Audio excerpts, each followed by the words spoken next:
tòní. Fáwọn tó wọ̀ mí ní ìgbà àkọ́kọ́ àti fáwọn tó sì máa ń wò mí tẹ́lẹ̀, orúkọ tèmi ni Omidan Ọmọṣẹ́kùtọ́yìnwálé Elizabeth. Ohun tí a fẹ́ kọ́ lónìí ni ọ̀rọ̀ arọ́pò orúkọ. Lábẹ́ ọ̀rọ̀ arọ́pò orúkọ la ní independent possessive pronouns. Lábẹ́ ọ̀rọ̀ arọ́pò orúkọ a máa pín sọ́nà méjì, a máa ní ẹyọ àti ọ̀pọ̀, that is singular and plural. Lábẹ́ ẹyọ àti ọ̀pọ̀ yìí náà a tún máa pín wọn sọ́nà méjì, a máa ní ẹnì kíní, ẹnì kejì, ẹnì kẹta. Ní ọ̀sẹ̀ tó kọjá a ti kọ́ nípa ẹyọ. Ní òní ohun tí a fẹ́ kọ́ lónìí ni ọ̀pọ̀, èyí tí àwọn lédè Gẹ̀ẹ́sì máa pè ní plural. Lábẹ́ ọ̀pọ̀ ẹnì kíní a ní first person, a ní a, lédè Gẹ̀ẹ́sì wọ́n máa pè ní a, ètò ń jẹ́ ètò ń jẹ́ wà. Lábẹ́ ẹnì kíní ìdábà ní irúfẹ́ àwọn arọ́pò orúkọ ìwọ́ jẹ́ àwọn ọ̀rọ̀ arọ́pò orúkọ tó jẹ́ pé wọ́n kò lè fún wa ní ìtumọ̀ láì jẹ́ wípé a lò wọ́n pẹ̀lú ọ̀rọ̀ orúkọ tàbí ká lò wọ́n nínú gbólóhùn. They have no meaning. Yes, they cannot give us meaning unless we use them with noun or we use them in the sentences. Ní èdè Yorùbá wọ́n máa ń tẹ̀lé ọ̀rọ̀ orúkọ ni, they follows noun bẹ́ẹ̀. Ṣùgbọ́n ní èdè Gẹ̀ẹ́sì ọ̀rọ̀ orúkọ wọ́n máa ń ṣíwájú ọ̀rọ̀ orúkọ. Ní èdè Yorùbá wọ́n máa ń tẹ̀lé ọ̀rọ̀ orúkọ. Ṣùgbọ́n ní èdè Gẹ̀ẹ́sì wọ́n máa ń ṣíwájú orúkọ. Ní èdè Gẹ̀ẹ́sì wọ́n máa ń our bag. Ṣùgbọ́n ní èdè Yorùbá a máa ní báàgì wa, our trouser, ṣòkòtò wa. Ṣé rí pé àwa ó ṣíwájú ọ̀rọ̀ orúkọ, ṣùgbọ́n ní èdè Yorùbá wọ́n máa ṣe kíni? Wọ́n máa tẹ̀lé kíni? Wọ́n máa tẹ̀lé ọ̀rọ̀ orúkọ. Ẹnì kíní, lábẹ́ ẹnì kíní ọ̀pọ̀ túmọ̀ sí ohun tó bá ti ju ọ̀kan lọ, tó ti ju ẹyọ kan lọ. Yálà kó jẹ́ méjì, mẹ́ta, mẹ́rin, márùn-ún tàbí mẹ́fà. Kò gbúdọ̀ jẹ́ kò dúró lórí méjì nìkan. Ọ̀pọ̀ ò dúró lórí méjì nìkan. A ní ọ̀pọ̀ ẹnì kíní bírú course referencing the concept mi kó fẹ́ lọ gba ìwé tààrà. A ní ìwé wa. Bí ó tilẹ̀ jẹ́ pé òun nìkan ló fẹ́ lọ dàgbà. A ní ìwé wa. Bó bá dúró lecturer, a ní ẹ̀ka àrọ̀ sá, mo fẹ́ gba ìwé wa. Ẹnì kíní wọn ló sọ mo fẹ́ gba ìwé wa. Ìwé ohun tó túmọ̀ sí pé bó tilẹ̀ jẹ́ pé òun nìkan ló fẹ́ lọ gba ìwé. Wa tó jẹ́ yọ yẹn, ó túmọ̀ sí pé a ti di ọ̀pọ̀. Òun kọ́ ló dá ní ìwé yẹn. Torí pé ìwé tó fẹ́ kó fún yẹn, ó máa ju ẹyọ kan lọ. Àwa tá dẹ̀ ní ìwé náà, àwọn tó fẹ́ gba ìwé náà, wọ́n máa ṣe kí ni? Wọ́n máa ju ẹyọ kan lọ. A ti jẹ́ méjì, mẹ́ta, mẹ́rin, márùn-ún, ìwé wa, our book. Olọ́rẹ̀, ẹ fẹ́ ṣe ìyàwó. Ó wá rán ẹnìkan wá pé kó wá gba aṣọ ìyàwó lọ́wọ́ aṣọ ẹbí. Tó bá dọ́dọ̀ ẹ, a ní Àṣàdé báwo ni ò pẹ̀lẹ́ o, kú ìnáwó o. Aṣọ wa ló máa sọ. Aṣọ wa. Ó dẹ̀ ti mọ̀ pé aṣọ ẹ̀yìn tó fẹ́ gbà kì í ṣe aṣọ ẹnìkan. Kì í ṣe aṣọ òun nìkan. Tó bá jẹ́ pé aṣọ òun nìkan ló fẹ́ gba ẹyọ, a ní aṣọ mi. Ló fẹ́ gba aṣọ mi. Ó dọ́dọ̀ ẹ̀. A ní aṣọ wa. Bó ti jẹ́ pé òun nìkan ló dá wá láti wá gba aṣọ èèyàn mẹ́ta, a ní aṣọ wa, our clothes. Kò lè tó bá débẹ̀ tó kọ̀ ní Àṣàdé báwo ni o, kú ìnáwó pẹ̀lẹ́ ìyàwó. Ó wá ní wa. Wa tó sọ ìtì nítumọ̀ wa. Wọ́n láì ṣe pé ó sọ pé wa kọ̀ àbí wa search wa. Ó kọ́ ní wa. Wa tó sọ ìkò ìtì ní ìtumọ̀. Àfi tó bá ní aṣọ wa, bàtà wa, ilé wa, ìwé wa, owó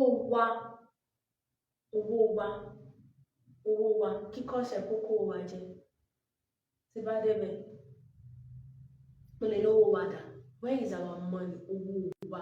Ìwé tó fẹ́ lọ gbà lọ́wọ́ olùkọ́ wa, a ní ẹ̀ka àrọ̀ sá, a fẹ́ gba ìwé wa. Bí ó ti jẹ́ pé òun nìkan ló dá lọ síbẹ̀. Ṣùgbọ́n ohun tó fẹ́ gbà yẹn kì í ṣe òun nìkan ló dá ní ọ̀pọ̀ àti pọ̀ lórí ọ̀pọ̀. We are not pro a ní ìwé wa, our book. Ẹnì kejì, that is the second person.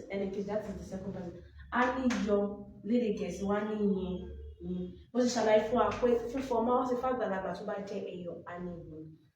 Yín ní èdè Gẹ̀ẹ́sì lọ gẹ́gẹ́ bó ti sọ, tó bá ní yin kò tí ní ìtumọ̀ àti bá náà ilé yín, ìwé yín. Tí olùkọ́ náà bá fẹ́ fún kọ́ṣẹ́ méjì dára, a ní ìwé yín nìyẹn, ìwé yín. Tó bá sọ yín, a máa ní àṣà yín tẹ́ sọ yín kò yé mi. Àyàfi tó bá lò yín, tó bá lò pẹ̀lú ọ̀rọ̀ orúkọ tàbí tó lò nínú gbólóhùn ilé yín, ìwé yín nìyẹn. That is your book. ìwé yín ni. Ṣùgbọ́n tó jẹ́ pé course rep dọ́dọ̀ olùkọ́ nìkan ó ní ẹ káàárọ̀ sà mo fẹ́ gba ìwé mi ẹyọ mi yìí ẹni kó ti di ẹyọ ìwé mi olùkọ́ àwọn fún nígbà pé ìwé ẹ̀ nìyẹn that is your book ẹyọ as a second person that is your book. Ṣùgbọ́n ó débẹ̀ ó ní ẹ káàárọ̀ sà mo fẹ́ gba ìwé wa I want to collect our book ìwé wa ńkọ́ where is our book what about our book ìwé wa ńkọ́ sà olùkọ́ wọn ní ìwé yín mo ń bọ̀ lọ́ba yín kó wa ìwé yín your books ìwé yín your yín tó sọ yìí kò túmọ̀ sí wípé ó pọ́n course rep nítorí pé olùkọ́ máa ju course rep lọ bí ó ti bá jù lọ lọ́jọ́ orí ó ti jọ́ ga ó ti jọ́ olùkọ́ ó ti jù lọ nìyẹn ìwé yín ọ̀pọ̀ ló lò fún ìwé bó ti jẹ́ pé course rep wa nìkan ló dárí tó wá béèrè ìwé ó wá ní ìwé yín ó ti mọ̀ pé òun nìkan kọ́ ló dá níwé yẹn apọ̀ lórí àti jẹ́ ọ̀pọ̀ ṣùgbọ́n a rán wa láti lọ gba ìwé wa gẹ́gẹ́ bí aṣojú wa ìwé yín mò ń bọ̀ your books ilé yín gẹ́gẹ́ bí àkọ́bí àwọn òbí ẹ̀ ń jáde ó dẹ̀ fẹ́ béèrè owó oúnjẹ wọn kọ́ owó oúnjẹ wa that is your feeding money your money for food òbí ìyá yín wá dáhùn wọ́n ti mọ̀ pé ìwọ owó wa tó sọ o ti kó ìwọ àwọn àbúrò ẹ̀ àti ẹ̀gbọ́n ẹ̀ o ti kó gbogbo yín pa àwọn aráalé o ti kó gbogbo yín padà owó oúnjẹ yín your feeding money owó oúnjẹ yín ò ń bọ̀ máa fún yín.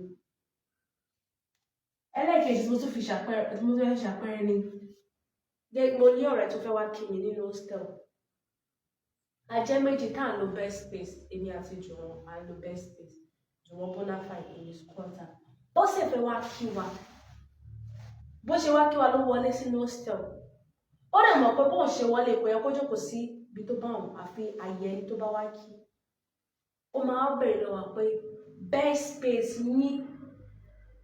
space yín dà yín tó lò fún wa ẹ̀ where is your best space ìyẹn ò túmọ̀ sí pé ó pọ́n wa lé o ṣùgbọ́n a ti jẹ́ ọ̀pọ̀ bí ó ti pé èmi àti Jùwọ́n tó jẹ́ Bonafide àjọ ń lo space kan bed space yín dà where is your bed space ó béèrè lọ́wọ́ where is your bed space a máa ń fún nígbà pé bed space wa our bed space wa nìyẹn that is our bed space àyè wa nìyẹn àyè wa nìyẹn.